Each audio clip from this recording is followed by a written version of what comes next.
What's going on, you guys? This is Diego. This is skill number 2, inviting prospects. Remember, this is the gateway skill. This is a skill that's basically going to allow you to actually bring people to your events, alright? Now, inviting prospects is learnable, you guys. You basically have to change from a mindset of being a hunter to being a farmer. You see, professionals, they're farmers. They build in relationships. Amateurs and posters, they usually go out there and try to just be hunters. Just shark, just trying to get them, alright? A lot of people have the mindset of, I got to invite him because, I got to get him. Okay, no one wants to get gotten, you guys. No one wants to be the person that gets bagged outside and just brought into the meeting and be like, hey, check out who I just got. No one wants to be that person, alright? Now, professional mindset for inviting, you guys. Don't try clever stuff for objections or for questions, okay? That tends to get a lot of people mad. And what I mean by that is, don't use clever things you've heard before, like, was this a pyramid scheme? Your job's a pyramid scheme, bro. Okay, don't try that stuff, okay? Build a relationship, not to get a distributor. People will sense when you're trying to genuinely build a relationship and when you're just being a shark, all right? A professional's goal is to educate and inspire people. They want people to be inspired to see a bigger picture in their lives. Because what we're trying to do right now, guys, we're literally helping blind people see. We're helping people see their life, as it should be, as people can actually make it become. Okay, that's what we're trying to do. So you have to have good posture. Now, remember this: professionals' process. This is a process for a professional. They build trust and then they transfer belief. Okay, build trust. It's just like a bridge. All right, you have to build that bridge before you transfer that belief. All right, you build trust by being a genuine human being and not being a shark. All right. Transfer belief, you have to inspire them to make a change in their life. You want to inspire them to do something different, alright? Here's the tragedy, you guys. The tragedy is that most people try to transfer belief before they build a bridge. So, if you build the bridge, transferring belief is no problem. All you have to do is push it, okay?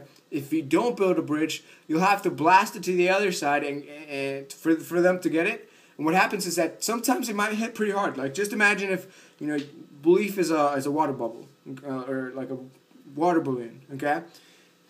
You can either carry it to them, or you can just use a catapult and let it fly and just let them hit their face, okay?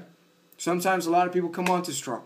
Sometimes people just be like, all they do is just start telling their story, start telling them why they should do this and that, and this and that, and a lot of people are like, I'm not interested, okay? So build that trust first, all right?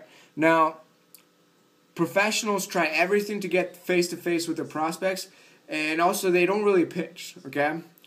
They do that because it builds trust. Remember, trust, transfer belief. Build trust, transfer belief, all right? Now, you will be inviting to one of two things. You will either be inviting to an event or you will be inviting to a tool, okay?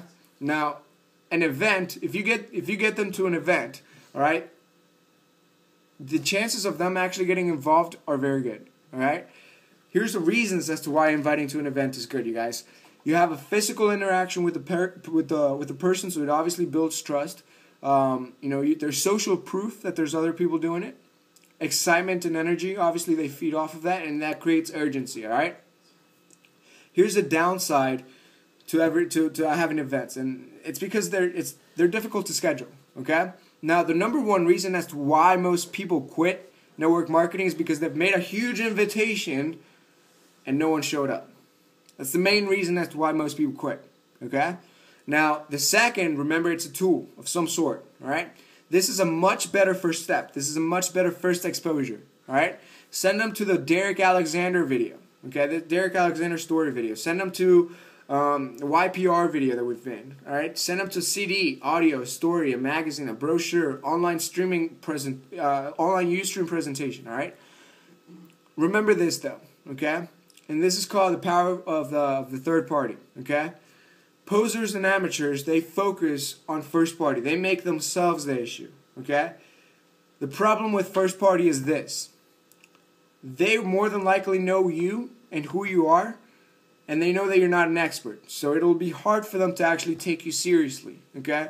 The only people that will have success with first party is the people that you have influence over, okay? Now, so be sure to not focus on first party. Don't make yourself the issue. That feeds your ego, your ego, and that steals your dreams. Okay. Now here's the issue with third party, you guys. You give people the wrong expectation. And basically what starts happening is that even with distributors, even when people become distributors, you tend to make yourself the issue. So when someone asks you, what's in Vima? You start, well, there's this and this and this, and there's vitamins in this, and then this and this and this, and then you make yourself the issue. So guess what's going to happen? That prospect is going to ask you every single question that he asks. And guess what's going to happen when that prospect gets somebody on board? That other somebody is actually going to ask you the same exact questions. And then he's going to get somebody else on board, and then they're going to ask you the exact same questions. Why? Because you made yourself the issue, dude. All right? A lot of people started questions like, this was supposed to be part-time. I'm doing all the work. I'm getting all these texts, this and that and this and that. Okay? So don't make yourself the issue. Here's how I would respond to a question like that. Hey, dude, what's in Vima? Okay, so what's in Vima? It's you go to Vima.com and search products, and it will tell you exactly what's in Vima. That's what's in Vima. Okay? You point to a tool, all right? Now, here's like I said, always use third party. Third party is anything that's not you. So a CD, a DVD, an upline, a webinar, a sizzle call, a story, okay? Always use this rule. If your lips are moving, you need to be either pointing, reading, introducing, or telling a story, okay? Always use this rule. If your lips are moving, you're either going to be pointing, reading, introducing, or telling a story, okay? Even when people become distributors, the formula to financial independence is this, guys.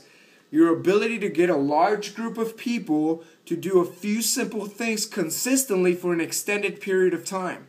That's what will give you that time freedom. That's what will help you create those leaders. You develop leaders for you to develop your residual income, for you to develop time freedom, okay? So never answer a fact-based question, okay? Now, that's gonna be it for this segment. We're actually gonna move to part 2 because this is a little long to put in just one video. So that's the first part. You guys watch the next video. This one is gonna really be the big game changer. All right.